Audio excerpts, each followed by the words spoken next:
You can just transition directly.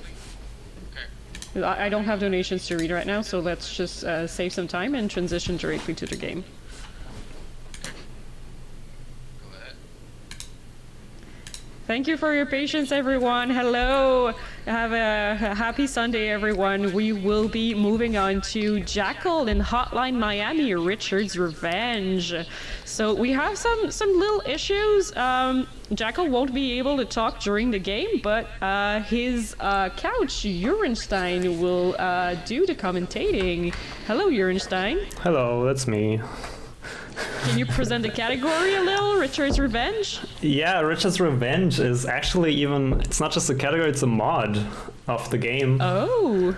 So it's kind of out there gameplay, and we can explain the gist of it really during the run. Cool, cool. So, Jackal, are you able to count us down visually with your fingers when you're ready? Maybe I can do the count. Yeah? Oh, yeah, he hears you. That's a good idea as well. I'll just count down and go, I guess. So. All right. Everyone ready? Are you ready, Jackal? Seems like it. 3, 2, 1. Go. Oh, he's doing it. He's gone. Let's go. Oh, he did it with his fingers. So that's fine. Our tech crew can use the fingers to have a proper timer. Awesome. Thank you so much. All right, so this is Hotline Miami, first of all, and Hotline Miami is known as a sort of top-down action puzzle. Not many people know it as a puzzle game, but it essentially is. And what you do is, well, you kill a bunch of people, but also one important thing is that you unlock a bunch of masks along the way. And normally each mask has one nice ability, like being very fast or killing people with their fists or other fun stuff. And in the speedrun community, I remember this quite clearly. We used to be a lot in the Discord, and one time we said, oh, wouldn't it be fun if there were a mask that has both of these abilities, which is the competitive two masks in the game are Brandon, who runs fast, and Tony, who has the killing fist and the fast execution, the fast ground execution anyway. And so one of the speedrunners actually went to the Reddit and asked one of the people who mod the game, couldn't you do this? Couldn't you make a mask that has all the abilities? And they did. So Richard's Revenge is the one mod where Richard has all the abilities, not just the two that I mentioned, but also killing throws and killing doors. You're gonna see every time Jackal walks through a door and there's an enemy like right here, people die, and normally that wouldn't happen.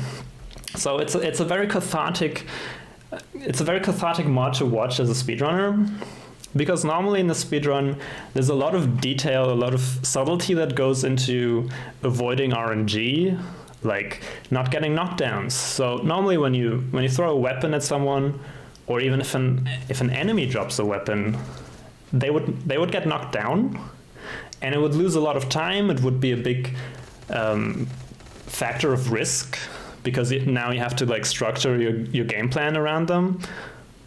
Or if you touch a door, if you shoot a door and an enemy walks through it, they also get knocked down. So it's all really preventing all these knockdowns that makes you fast in the game. But in this mod, really I don't even know if it can happen, because we've got all these passive abilities that just turn all of these problems into kills. So that's really nice. And as we're clearing the first few levels here, we're gonna get into some of the more interesting ones. And I'll have to try and pay attention to if Jackal implements any of these abilities into his strats. Decadence is probably the first really nice level of the game, and I reckon yeah, so he's gonna be throwing his melee weapon over there, for example, against a guy. Normally that guy is very problematic. In this mod he's very much not. You just throw something at him, and that's a very clean Decadence. And Oh, unfortunately, didn't get a. He went for the door there. There's a very finicky skip here where you can, as you walk down into the bottom floor again, you can try and do an attack to skip this boss and then not have to walk and bring the girl into the car. Didn't get it. It's super finicky, but there's a chance, and that's an interesting thing you won't see in any other speedruns, because the normal game speedruns are done in the updated version of the game. Hotline is a very I could talk all day about how weird it is. It used to be a Game Maker game, and it used to have a lot of problems. So what they did 1 year after release, they just ported it all together. They had other company port it to C++ so that they can run it on a PlayStation. And they just took that PlayStation port essentially and put it on PC also. And so there's actually a skip. So that skip I just meant that we didn't get. That one doesn't even exist in the updated version that gets used for the normal speedruns. It's a weird speedrun for not just the mods reason, so also for this version reason. So there's a few finicky enemy reactions. I mean, I say that as if that was special to this version of the game. The enemy reactions are just finicky across the board. It's a very weird game. It's very janky overall. That was a fairly clean intention also. I can't overstate how cathartic this is. I suppose there's a bunch of speedrunners in the chat, and you probably know how once you play a game for a few years, you stop being amazed. A casual player will play through the game and then watch a speedrun, and it will feel so nice to see someone go so fast through the game and so smoothly, and we lose that feeling. But oh boy, do I just have it again now, because what he's doing there, that's an IL strat he does. That's not what you do in normal speedruns. He just grabbed a gun and shot down the hallway, and everyone died. That's not what should normally happen. Normally everyone should get knocked down and should become an absolute mess. Oh my god, he picked up a silenced pistol. Not one of the best guns, but that's what he had. So when I say that went pretty cleanly, I'm kind of judging it from the normal speedrun standpoint. Jackal, who has been playing this mod for a while now, much more than I have, is probably less impressed by now. What's next? Oh, Clean It. Next up is Clean It. Clean It is just it's in the name. It doesn't take the mod. Actually, the mod might just be. So he'll get a door kill here probably, and it'll be kind of. Well, it'll be okay, but it's not really what we do, and it doesn't matter. I love this level. It's go faster than I can explain. You essentially just go in and very surgically kill everyone with a gun. Things don't usually go cleanly in Hotline, but they do on this level sometimes.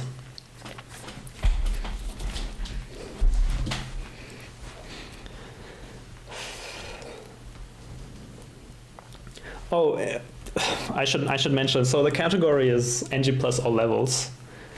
It's one of the two stand categories of the normal game. Also, it just means essentially no major glitches. So we don't skip any levels. If you watch it in any % speedrun of Hotline, you'll see a lot of level skips. For example, this level would be skipped entirely. But it's a nice level to speedrun, and so we're kind of happy to do it. And oh my god, those are risky strats. Yeah, these are. Jackal is just doing a lot of IL strats that I would never do in a full game speedrun of this. But he has a lot of sort of risk factors that would normally exist. He has them on his side instead of the enemy's side, so he just goes for it. So you see him take a few deaths. If I say a few, you see him take a bunch of deaths throughout the game, but it's because he's going balls to the wall. Even more so than you would normally. Normally, Hotline is already a high risk, high reward kind of speed game. It's fairly short, and at some point you're just battling the RNG more than anything. And yeah, he's just taking it to an extreme thanks to all of his passive abilities here. Oh, that was a weird knife. That one stuck a bit out of the door. Yeah, this boss fight is not very interesting until now, where you can just do a nice exit from the room. It looks so funny in original, and updated. The transition from the kill to the elevator is a bit easier to see. Here it just goes, and he's already out. There's a funny mechanic where if you get stuck in a wall, it's gonna put you back to where you pressed space the last time. The reason is something to do with executions, and executions being presumably the only way to get stuck in walls. But that's a kind of an oversight there by the devs.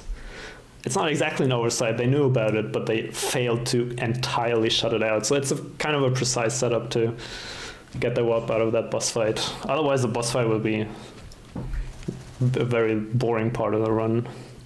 Oh my god, push it. I think this is a good level for this mod. And he immediately gets the door kill. He just walks in. He just walks into the room and someone's dead already. And over there, he tries to get a kill with a throw to save like half a frame, probably. I don't know. So this is some optimized gameplay, if it goes right, of course. I prefer these runs. There's no Hotline runner in the world who does safe strats for marathon runs. Hotline is luckily not one of those games where you need to keep it down in marathon runs. You take a lot of deaths, but they're all very short. You kind of front load the risk at the start of a level, or at the start of every floor. You take a lot of risks early on, so you can take a death or two and it'll still be faster than trying to do quote unquote safe strats, if that even is a thing in this game. Crackdown, yeah, I think Crackdown is a good one too. At least the second floor. Oh yeah, okay, he's doing the IL strat, yeah. I haven't even, ever since this IL strat has been found, I haven't even tried it yet. But he just does it in runs, that's cool. Gets no knockdowns. And this floor also no knockdowns. This is stupid, man. This is just stupendously effective. He even did the rifle strat on the top floor. That's not easy. It's not easy even in this mod. You gotta actually know how to aim at people, which is not something many Hotline runners are good at.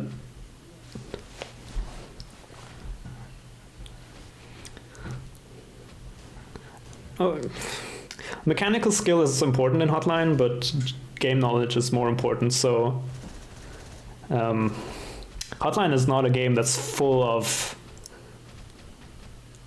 just crazy drugged out pro gamers. So it's really just about knowing the game really well and knowing what's coming. That's a weird path.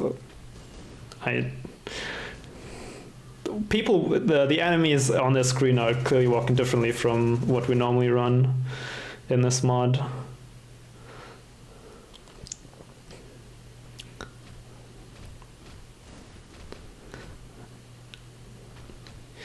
Oh man, yeah, one there are a few more abilities that I haven't mentioned. One of them is extra ammo.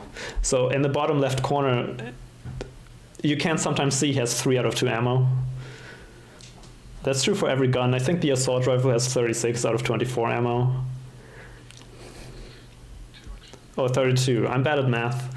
Oh yeah, it gives you a third extra, but for the double barrel you can't have a third out of 2, so it gives you 3 out of 2, I guess.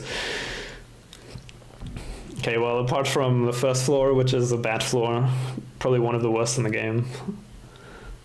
Was an okay hot and heavy. Hot and heavy, one of the big tough levels in the game.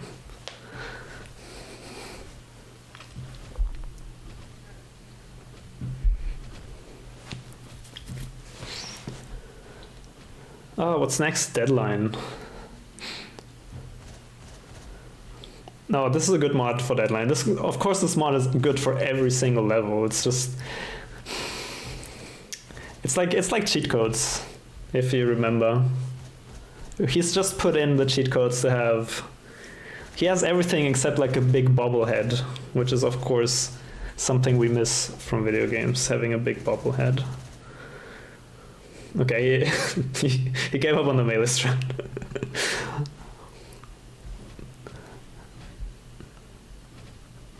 Sometimes the patterns are not on your side.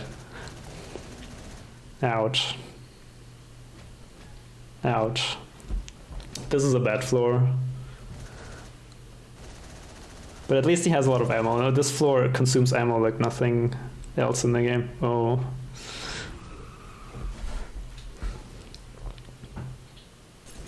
And then, oh my god, yeah, he gets the door kills. Oh, it's so cheap. I love it.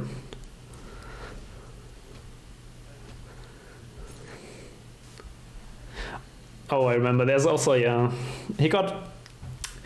Yeah, this is never mind. This level is bad for this mod because again, actually the AI react differently to what we're used to, and we're used to them not reacting at all. Whereas in this case, they kind of bum rush him. Oh my god, the weapon throws. So yeah, you can. Again, you have killing throws, so Jackal is like constantly throwing weapons at people to kill them, and they even pierce, so you can kill multiple people with them. We might see that on Vengeance in a bit. For now, I think we're getting into Trauma.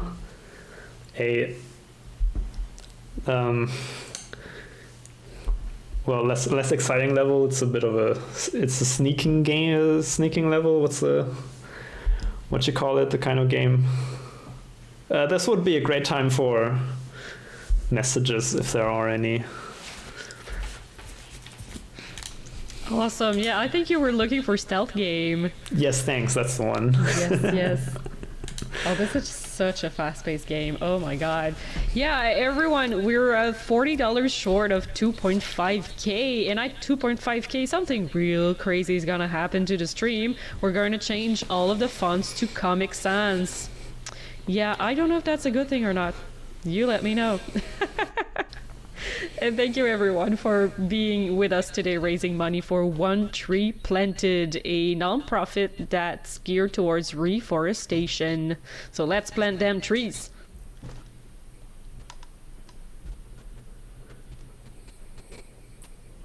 Back to you, Eurenstein, or if you have more time, I can speak some more. You can get some more in. All right.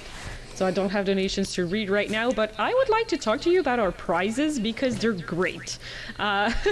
We have a $40 Devolver game bundle, so Devolver Digital was nice enough to give us game bundles with like 10 games on them. A lot of them have been featured, I think, Thursday on our Devolver blog, which were Ape Out, Death's Door, and The Messenger. And you can also get Disc Room, Shadow Warrior Troop, Pikuniku, Hotline Miami collection. Oh yeah, we're currently playing Hotline Miami, so you can win this game as well by donating $40. And we have 20 of those game bundles to give out. So your chances of getting one of those bundles, which is worth a lot more than $40, for your donations of $40 are really, really high. And we also have Game Boy Color with a Pokemon Yellow and a skin that's absolutely beautiful. You can go see it on our Twitter for $20 donations. So get those in. Those are really great prizes. I'm excited for them. Oh, nice weapon kill at the end there. That's so smart. Yeah, did I say Hot and Heavy's first floor is the worst floor in the game? Because Assault's first floor is the worst floor in the game. And of course Assault is the worst level generally. It's such a mess. It's so badly designed. Like even for casual players, it's kind of toxic design. What can happen? It's never your fault.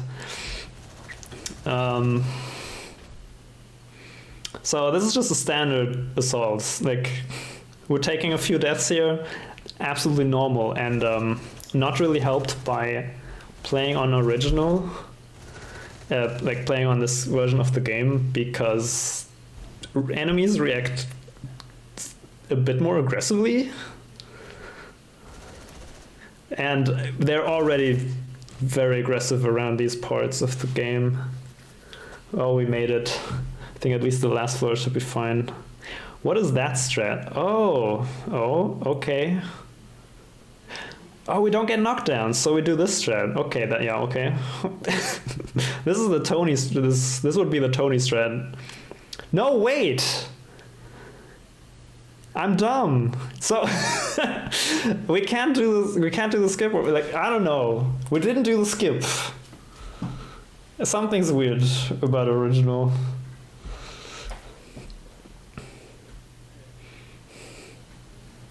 That's a whack Assault 3.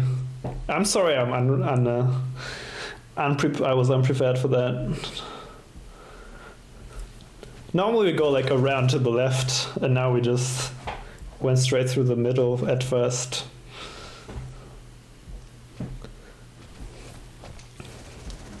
Well, I'm glad Assault is over. I don't think there's much you can do with the more fun abilities, like throwing weapons and killing doors on there. I think you can here on Vengeance. Also one of the like we're pretty deep into the game now, in the last third-ish. And now we want the enemies to react properly. Thank you very much. And here on the next floor, maybe we get some. Yeah, that just goes so nicely, and we get the door kill here. It's almost as if the game plays itself compared to playing normally. So normally, you take the rifle to the left, you shoot a bunch of people, get a bunch of knockdowns, you're very sad. Can't get knockdowns here. Also, you try to go for a very sneaky kill around a door. It's very hard. Not in this case. You just kick in the door and the guy falls over. Good stuff. That was well, the second floor was started a bit janky, but we got there. It was a good Vengeance overall.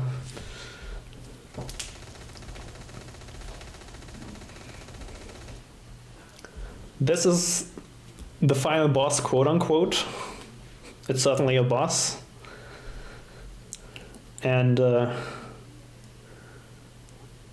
this looks so weird. The fight is just a little different from normally. Much harder timing wise, and we gotta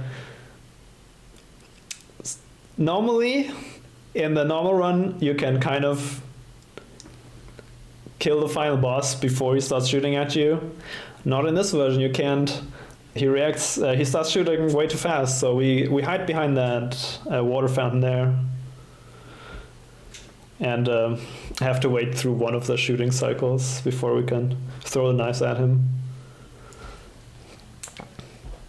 Every 4 levels the game has a boss.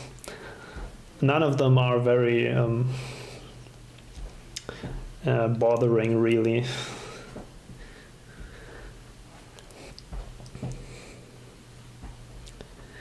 And at this point we have to say goodbye to Richard, whom we have to thank for all the abilities we were given. The last part of the game, part 5, we'll be playing as Biker.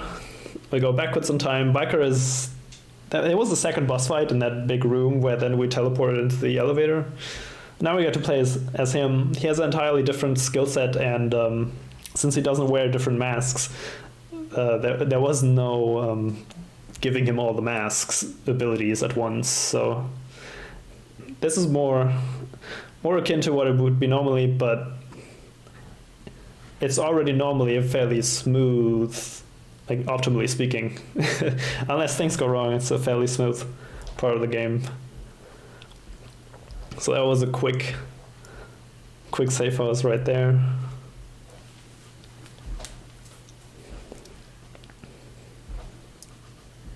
And the final challenge of the game is Fun and Games. Not exactly the final level, but the final challenge for sure.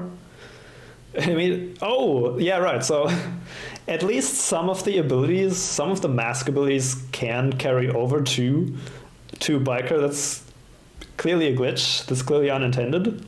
Ouch. These enemy reactions are vicious. So we still have killing doors. That is super useful in this part of the run.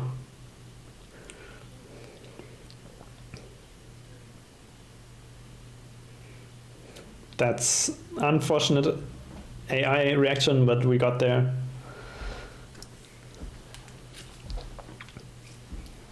Yeah, so in all levels we don't go into the main menu. In any percent you would see people go into the main menu all the time to quickly go to the next level.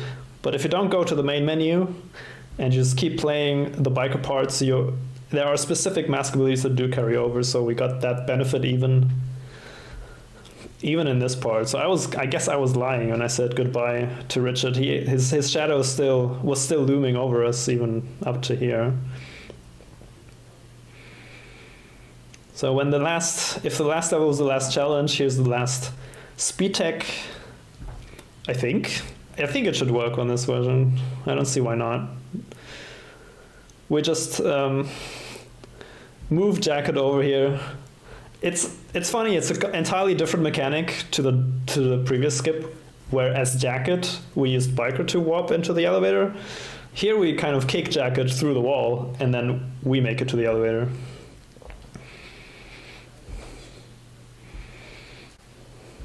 And resolution in the final level is just some dialogue. And then the timer ends when we touch the bike as we go up.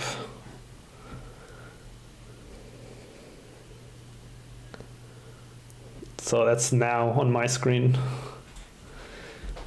Phew.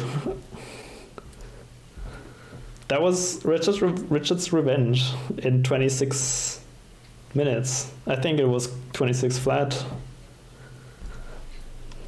GG, good job. Thank you both. That was quite the teamwork for commentary. We really appreciate it. Thanks for having us. Well, thanks for running with us today. This is a really cool mod. It's a whole thing, yeah. Yeah. Good stuff. Jackal, do you have some final words for us? I don't know if we're still on stream, but We are.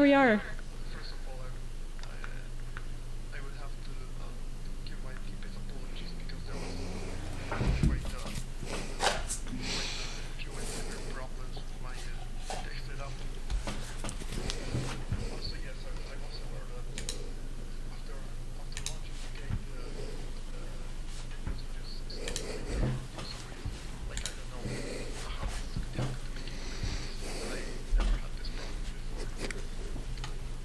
Yeah, so many thanks for my many. It was part of my first time for being here with commenting on this entire thing. And I think I'll make this any longer. So thank you for watching this, and I wish you to enjoy the rest of the marathon. So thanks for having me, and goodbye. Bye. Thank you so much, Jackal. We're really appreciating you powering through all those tech issues.